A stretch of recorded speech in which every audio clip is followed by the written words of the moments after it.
Hi everyone, welcome to YouTube channel. तो आज का जो ये हमारा चैप्टर है ये 7th क्लास की हिस्ट्री के एनसीईआरटी का।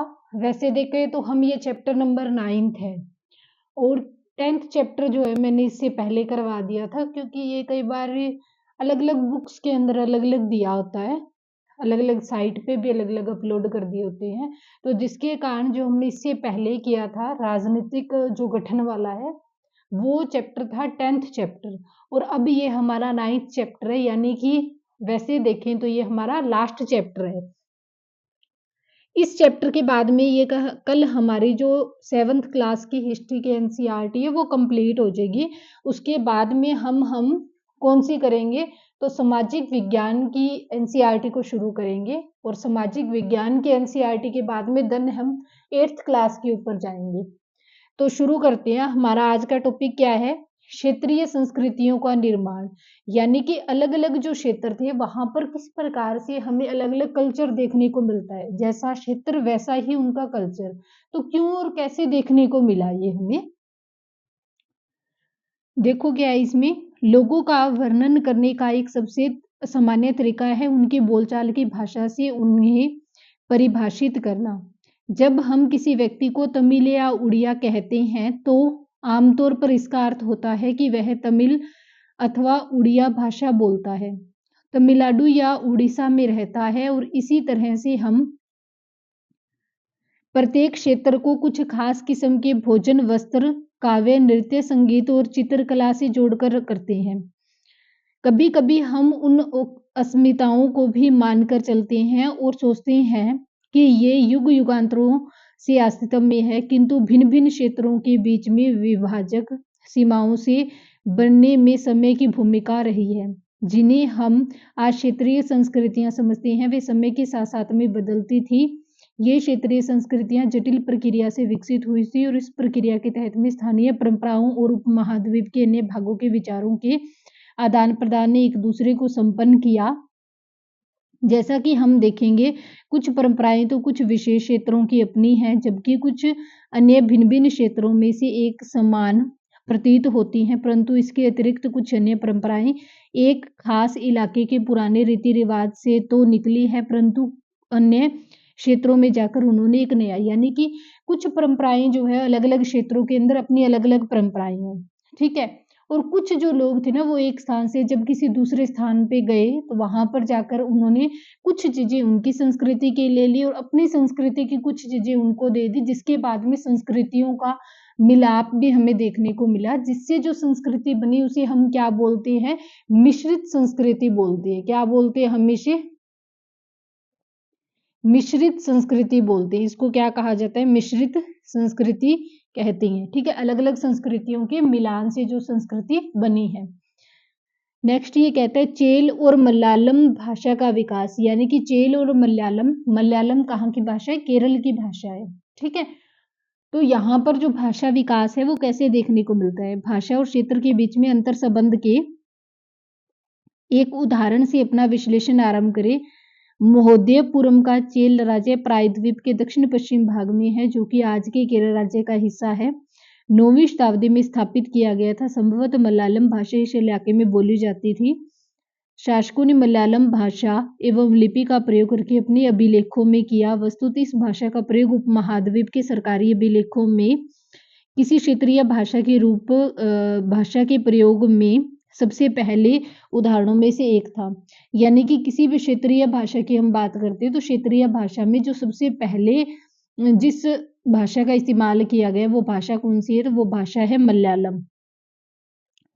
साथ ही साथ क्या है, चेल लोगों ने संस्कृति की परंपराओं से भी कुछ नया ग्रहण किया। केरल का मंदिर रंगमंच, जिसकी परंपराएं इस युग तक खोजी जा सकती है, संस्कृति के महाकाव्यों पर आधारित है। मलयालम भाषा की पहली साहित्यिक कृति जो लगभग 12वीं शताब्दी में बताई जाती है, प्रत्येक रूप से संस्कृत की श्रेणी है।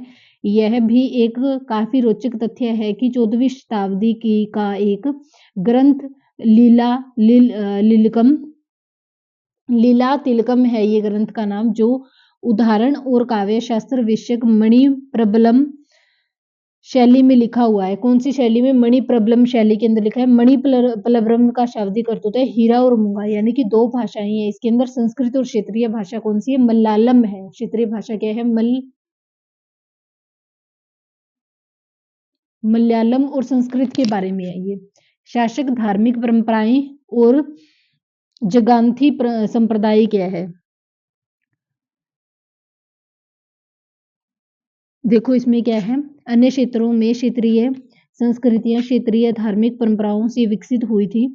इस प्रक्रिया का सर्वोत्तम उदाहरण पुरी उड़ीसा जगन्नाथ संप्रदाय। जगन्नाथ का शाब्दिक अर्थ दुनिया का मालिक, जो विष्णु का पर्यायवाची है। ये ध्यान में रखना, क्या कहा जाता है? पुरी उड़ीसा, ये है पुरी। जगन्नाथ मंदिर कहाँ पे है?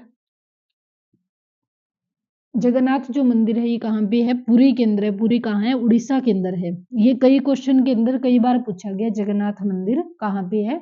या पूछा जाता है जगन्नाथ यथ जो रथ यात्रा होती है उसका ऑर्गेनाइजेशन कहाँ पर किया गया है? तो ये पूरी उड़ीसा के अंदर किया जाता है। ये जगन्नाथ रथ यात्रा का जो क्वेश्चन है ये तो मैक्सिमम एग्जाम के अंदर पूछा गया है। और इसके अंदर ना एक लकड़ी का रथ होता है, 3 रथ निकाले जाते हैं।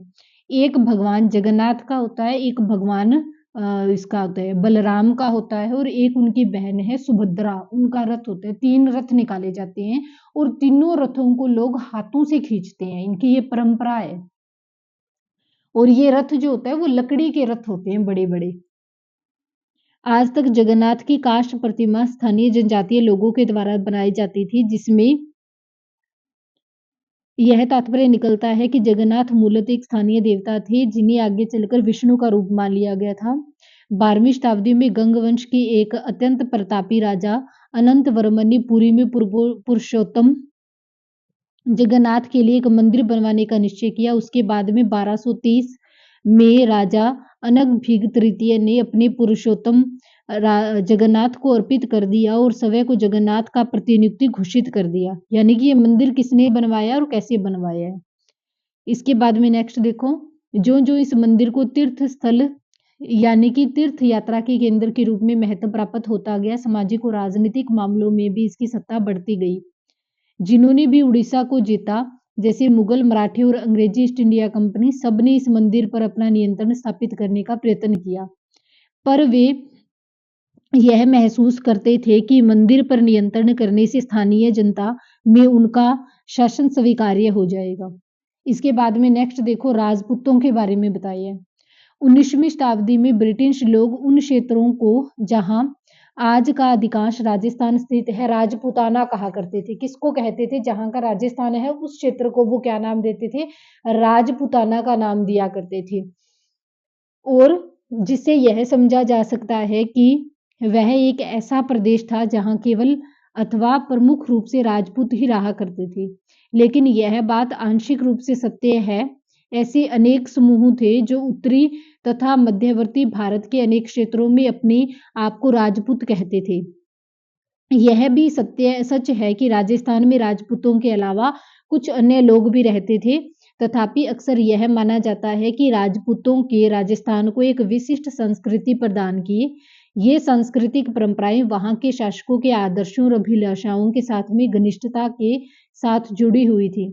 लगभग 8वीं शताब्दी से आज के राजस्थान के अधिकांश भाग पर भिन्न भिन्न परिवारों के राजपूत राजाओं का शासन रहा। पृथ्वीराज एक ऐसा ही शासक था। ये शासक ऐसे शूरवीरों के आदर्शों को अपने हृदय में संजोए रखते थे, जिन्होंने रण क्षेत्र में बहादुरी से लड़ते हुए अक्सर मृत्यु का वर्ण किया मगर पीठ नहीं दिखाई। राजपूत शूरवीरों की कहानियां काव्य और गीतों में सुरक्षित है। ये विशेष रूप से प्रशिक्षित चारण भाटों के द्वारा गाई गई थी। ये काव्य और गीत ऐसे शूरवीरों की स्मृति में सुरक्षित रखे गए हैं और उनसे यह आशा की जाती है कि वे अन्य जनों को भी उन शूरवीरों का अनुकरण करने के लिए प्रेरित और प्रोत्साहित करें।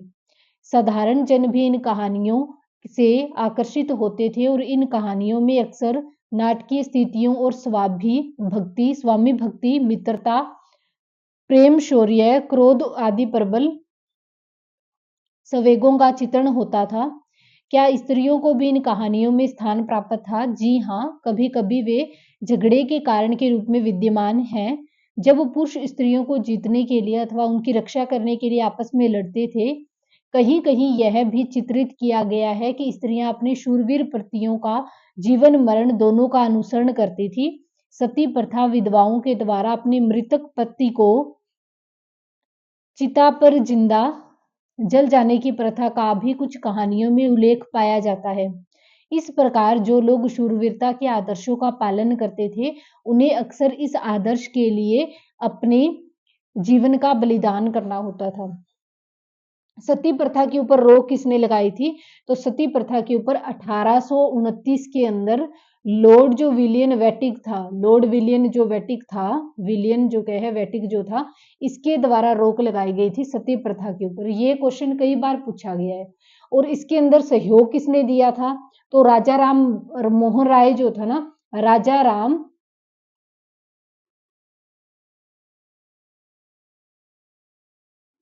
राजा राम मोहन राय के द्वारा इसके अंदर सहयोग दिया गया था। इन्हीं के प्रयासों से 1829 में लॉर्ड विलियम बेट्टी के शासनकाल के अंदर सती प्रथा के ऊपर रोक लगाई गई थी। एक सती प्रथा थी, एक छोटे बच्चे जो होते थे ना, उनकी वध किया जाता था, शिशु वध की प्रथा, पर्दा प्रथा है, ये सारी प्रथा राजपूतों के अंदर प्रचलित थी। और जो शिशु वध की प्रथा थी ना, वो राजपूत ही भारत के अंदर लेके आई थी। और ये सती प्रथा भी ये महिलाएं क्या है, स्टार्टिंग के अंदर बड़े गर्व के साथ में अपने पति की चिता के साथ में जलती थी, लेकिन बाद में ये इतनी बड़ी मतलब एक अंधविश्वास बन गया था लोगों के अंदर। जो ऐसा जो स्त्रियां ये नहीं करना भी चाहती थी ना, उनको भी मजबूर किया जाता था ये करने के लिए।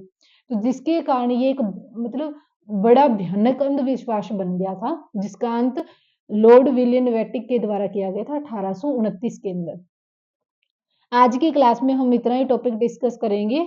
उम्मीद है आपको समझ में आया होगा अच्छे ढंग से। बाकी जो हाफ चैप्टर है वो हम कल शुरू करेंगे। और कल हमारी ये क्लास 7th क्लास की हिस्ट्री की एनसीईआरटी पूरी हो जाएगी, कंप्लीट हो जाएगी। Okay, thank you. बने रहिए हमारे चैनल के ऊपर। ज़्यादा से ज़्यादा वीडियो को लाइक करें, शेयर करें, चैनल को सब्सक्राइब करें। ओके।